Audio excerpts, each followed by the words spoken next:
안녕하세요. 글로벌 리스크 책의 조이준입니다.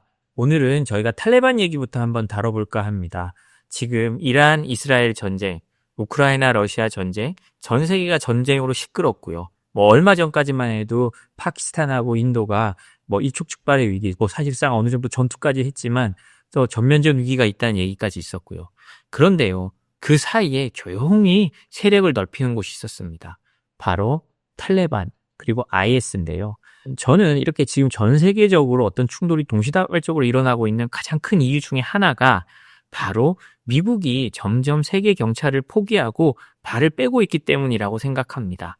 이게 왜 문제가 되는지 우크라이나와 이란에서 극명하게 드러나고 있거든요.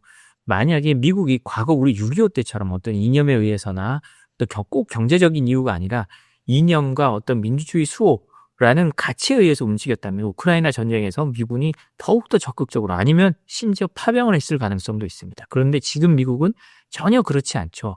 이건 트럼프 대통령이 미국이 세계 경찰이 아니다라고 공언한 것처럼 미국은 더 이상 세계의 분쟁에 들어가고 싶어 하지 않습니다. 이란 이스라엘 전쟁도 마찬가지입니다. 과거 같으면 이 호르무즈 해협을 통해서 수많은 원유 자원이 교환되기 때문에 유가 폭등을 우려해서라도 미국이 더 적극적으로 개입했을 가능성이 높습니다. 그런데 이번에는 이스라엘을 적극적으로 도와주고 있다기보다는 어느 정도 좀 소극적인 걸로 도와주고 있는 면이 큽니다. 물론 이 방송이 나갈 때쯤 어느 순간에 미국이 이스라엘을 도와서 벙커버스트라고 하죠. 깊숙하게 있는 기지를 파괴할 수 있는 포탄으로 이란을 공격한다면 좀 상황이 달라질 겁니다만, 그렇다고 해도 미국이 아주 제한적으로 도와주는 겁니다. 그럼 과거처럼 아니 적극적으로 도와준다든지 전략 자산들을 끌고 와가지고 함께 위협해 준다든지 그런 식으로 하는 게 아니거든요. 저는 전반적으로 보면요, 이렇게 세계의 분쟁이 늘어나고 전쟁이 늘어나는 건 미국이 세계의 경찰의 역할에서 조금씩 발을 빼고 있기 때문이라고 저는 생각을 합니다. 그리고 이렇게 발을 빼는 게 더욱더 명확해질 때 그 불똥은 한국으로 그리고 양안으로 튈 수 있겠죠. 만약에 중국이 미국은 진짜 더 이상 이런 세계 국제 분위기에 끼고 싶어 하지 않는구나라는 확신을 가지게 되고 시진핑 주석이 거기에 대해서 명확한 결론을 내리게 된다면 양안에 무슨 일이 있을지 모릅니다. 대만 침공이든 뭐든 분명히 일어날 수 있는 일이거든요.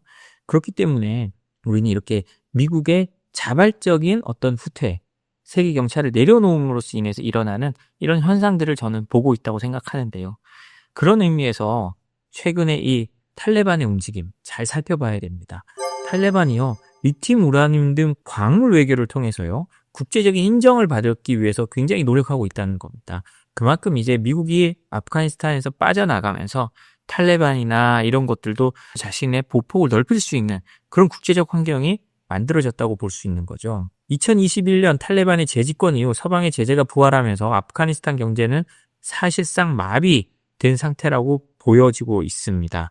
탈레반의 재집권도 사실 미국이 발을 빼면서 이루어진 거잖아요. 미군이 철수하자마자 바로 망했습니다. 이게 참 아이러니한데요. 지금 IS가 시리아에서 다시 부흥하려는 조짐을 보이고 있는데 시리아가 정권이 바뀌고 아직도 조금 혼란스러운 면이 남아있잖아요. 그러니까 시리아에서 IS들이 다시 뭉치는 모습을 보여주고 있는데 그것도 가장 큰 이유가 그 정권이 허약하기 때문도 있고 시리아에 한 5개 정도의 미군 기지가 있었는데 그 미군 기지에서 거의 철수하고 이제 하나만 남겨놨다는 거거든요. 그러니까 그만큼 미군이 단순히 숫자의 문제가 아니라 미군이 있고 없고가 그 지역의 질서를 굉장히 지켜주고 있는 겁니다.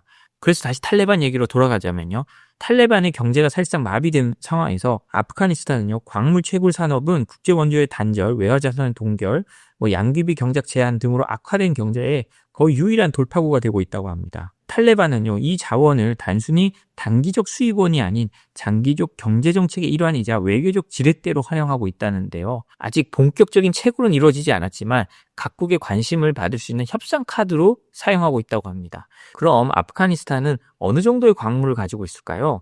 미국 지질조사국에 따르면 아프간 내 확인된 광물 매장지는 1,400곳 이상으로 그 잠재 가치는 1조 달러, 약 1,359조 원을 초과한다고 합니다. 특히 구리가요, 1,200만 톤 이상이 매장된 것으로 알려진 로가르트주의 메스 아이나크 광산이 있고요. 철광석은요, 약 20억 톤이 매장된 것으로 알려진 하지각 광산이 있다고 합니다. 또 리튬도요, 아프가니스탄에 상당히 있다고 하는데요. 공식 자료에 따르면 아프가니스탄 광업 부문에는요, 국내 투자로 약 1억 1천만 달러, 1,495억 원이 투자됐고 외국인 직접 투자로 약 70억 달러, 우리 돈으로 약 9조 원이 넘는 돈이 들어왔다고 합니다. 그만큼 외부에서도요, 아프가니스탄 광산에 눈독을 들이고 있다는 건데요. 가장 적극적인 거는 뭐 당연하지만 중국일 것 같습니다. 중국은요, 2023년에 탈레반 당국과 25년간의 유전 개발 계약을 체결했고요. 광업 부분에 진출한 중국 금속그룹 공사도요, 메스 아이나크 구리 광산 개발을 계속 추진하고 있다고 합니다. 특히 중국은 리튬 확보에 주력하고 있다고 합니다. 중국이 지금 배터리부터 전기차의 최선진국이라고 할 수 있잖아요. 가장 기술이 발달한 건 중국이라고도 말이 나오는데요. 그렇기 때문에 이 리튬 확보에 최선을 다하고 있다고 합니다. 그리고 중국은 아프가니스탄 채굴 산업에 대해서 이렇게 관심을 가지고 있는 거는 아프간을 1대1로 구상해 통합시키려는 전략과도 맞물려 있는데요.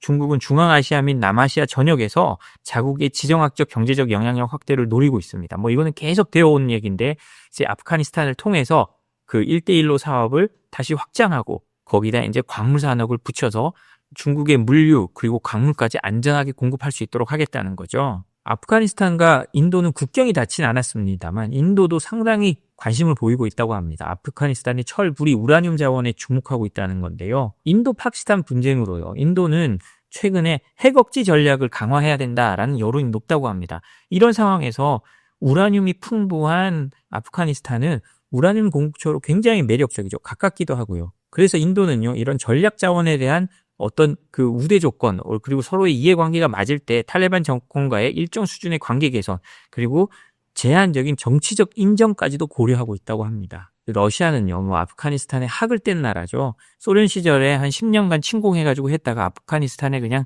크게 물려가지고 사실상 패배하고 물러났었는데요.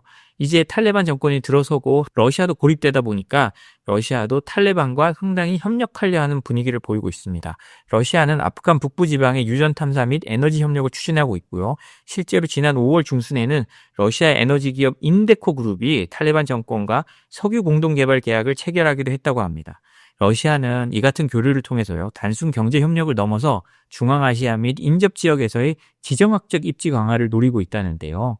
러시아의 아프가니스탄 에너지 분야 복귀는 미국, 중국 등 타 강대국의 영향력 확대에 대응하기 위한 측면도 있다고 합니다. 러시아가 아직 우리도 살아있어 라는 그런 모습을 아프가니스탄을 통해서 보여주고 싶어 한다는 거죠. 이란도요, 그 내륙국인 아프가니스탄이랑 연결해서요, 물류 운송 인프라 구축을 하려고 하고 있다고 합니다.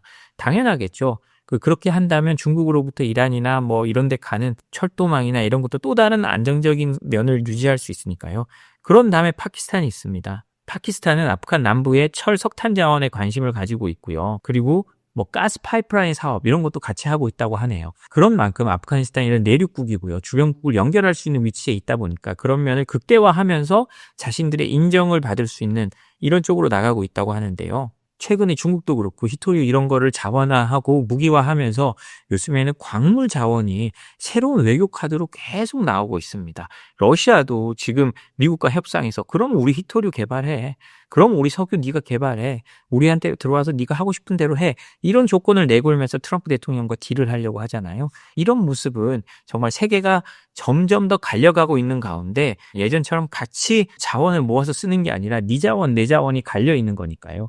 그 안에서 자신들의 이제 파이, 어떻게 생각하면 과거 제국주의 같은 땅 따먹기는 아니지만 어떤 계약을 통해서 광물 자원 따먹기의 경쟁이 벌어지고 있고 그 안에 나라들이 광물 자원을 가지고 외교 카드로 쓰고 있는 이런 모습을 보여주고 있다라고 볼 수 있을 것 같습니다.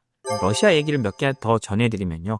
러시아가 탈레반을 테러 조직으로 지정한 것을 일시 정지했습니다. 러시아는 유엔 안보리의 어떤 책임 있는 나라였고요. 뭐 지금도 유엔 안보리 상임이사국이긴 합니다만 그 유엔이란 무대에서 전 세계의 어떤 규칙을 미국과 함께 전 세계의 규칙을 정하던 그 상원의원 같은 역할을 해온 나라였잖아요. 그래서 러시아는 탈레반도요, 테러 조직으로 지정해가지고 지금까지는 아주 엄격하게 관리해왔습니다. 그런데요, 최근에 러시아 대법원을 통해서 아프간의 탈레반을 테러 조직에서 일시 정지하기로 했답니다. 완전히 해제한 건 아닌데요. 그 말은 러시아가 점점 고립돼 가면서 탈레반과도 우리가 교류해 나가겠다.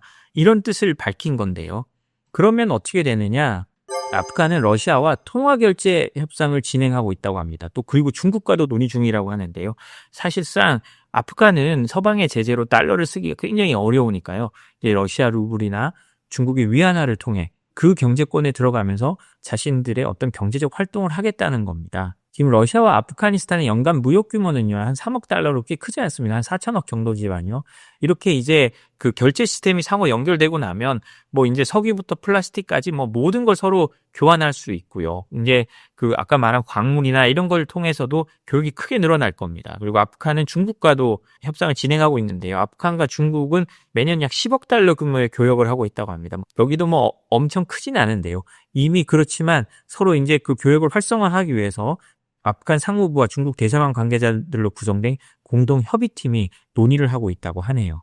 그만큼 지금 탈레반 같이 어떻게 생각하면 전 세계적으로 왕따가 되어 있는 정치 집단에도 전 세계적인 판의 변화가 영향을 미치고 이 탈레반도 움직일 수 있는 그런 외교적 여건이 만들어지고 있다라고 생각하면 될 것 같습니다. 마지막으로는요, 콜롬비아 소식 하나 전해드리겠습니다.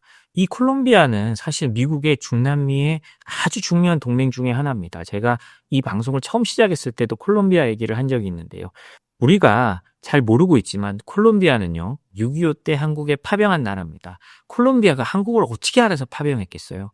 당연히 미국이 가자고 해서 온 나라입니다. 그것처럼 미국의 가장 큰 중남미의 우분이 콜롬비아였습니다. 그런데요, 이 콜롬비아가 요즘에 변했습니다.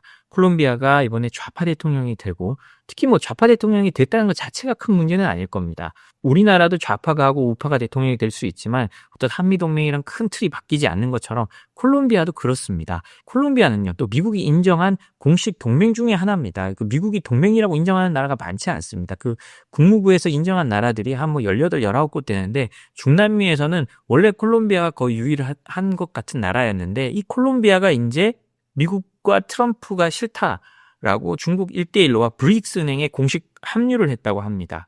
왜 그러냐면 제가 저번 설 연휴 때도 한번 이런 얘기를 했는데요. 미국에서 불법 체류자를 당시 트럼프 대통령이 되자마자 추방하면서 콜롬비아 사람들을 군용기에 태워 보내려고 한 적이 있었는데 콜롬비아 대통령이 거부를 합니다. 우리 국민들을 이렇게 막 군용기로 태워 나르는 이런 식으로 대우하지 말라, 착륙하지 말라라고 하니까 트럼프 대통령이 진짜 열받아가지고 그때 당시 자신의 SNS인 트루스 소셜에 관세를 2배로 인상하고 뭐 통관도 제대로 시키지 말아라. 그리고 그 콜롬비아의 주요 요인 때 미국 계좌를 다 동결해라. 막 이런 식으로 막 광분을 합니다. 그렇지만 뭐 나중에 바로 콜롬비아가 결국은 트럼프의 압박에 그 대통령이 말을 바꾸고 다시 이제 돌아왔던 사람들이 오는 거를 받아들이기로 하면서 어쨌든 일단락이 됐거든요. 당시에 미국은 트럼프 대통령이 너무 화가 나고 그렇게 말하자마자 콜롬비아 보고타 주재의 대사관의 문을 닫아버렸습니다. 그래서 모든 비자 활동을 어느 순간 스탑시켜버린 그런 경우도 있었거든요. 그런 것처럼 이런 일이 쌓이면서 콜롬비아가 점점 중국으로 가게 돼 있는 겁니다. 6.25 참전 국가였던 콜롬비아가 점점 중국으로 가면서 미국과 조금씩 거리를 벌리고 있는 건데요. 라우리 사라비아 콜롬비아 외교부 장관은요, 그 지난 19일 자신의 X 게시물을 통해서요, 국가의 비전을 넓히는 의미 있는 진전이 있었다라면서 브릭스 신개발은행 가입 사실을 직접 알렸습니다. 브릭스가 지금 계속 주장하는 게 뭡니까? 달러에서 탈출하고 브릭스만의 새로운 통화를 만들든지 우리끼리 하자라는 건데요. 콜롬비아가 자기 발로 거기 들어갔다는 거거든요. 그리고 심지어 그 신개발은행은 상하이에 있습니다. 중국 상하이에. 그러니까 그만큼 이제 중국의 체제로 들어간다라는 뜻으로 생각하면 되고요. 이 신개발은행은 그 2015년 설립됐는데 글로벌 사우스라고 불리는 국가들 있잖아요. 그 브릭스를 포함해서 이런 국가들에게 약 한 44조 원 정도를 지금까지 투자해 왔다고 합니다. 콜롬비아 입장에서는 이제 미국 돈도 아니고 중국 돈 받아서 우리 할게 라는 거거든요. 콜롬비아는요, 이에 앞서 중국 시진핑 중국 국가주석과의 정상회담에서요, 1대1로 사업 참여도 이렇게 서명한 적이 있고요. 당시에 페트로 콜롬비아 대통령은 회담 직후 열린 연설에서 미국을 겨냥해서 미국은 콜롬비아를 동등한 파트너로 존중해야 된다. 콜롬비아는 이미 20만 명의 목숨을 바쳐 마약과의 전쟁에 협력해 왔다라고 강조했다고 합니다. 네, 오늘 저희가 전해드린 소식은 여기까지입니다. 지금 뭐 우리가 이스라엘 이란 전쟁 이런 데 다 관심을 두고 있지만 전 세계가 지금 새로운 판이 짜지고 있는 상황이란 걸 보실 수 있을 겁니다. 그리고 이 판이 앞으로 어떻게 변해갈지, 지금은 아직 다이나믹한데요. 어느 순간이 되면 좀 굳어지는 상황이 올 수 있겠죠. 그게 뭐 당장 1, 2년은 아닐 겁니다만 우리는 이제 그 굳어지는 상황이 왔을 때 우리나라가 어떻게 해야 될지 이런 것들도 좀 고민해 봐야 될 것 같습니다. 오늘 저희 소식이 도움되셨다면 구독, 좋아요, 알림 설정 부탁드립니다. 감사합니다.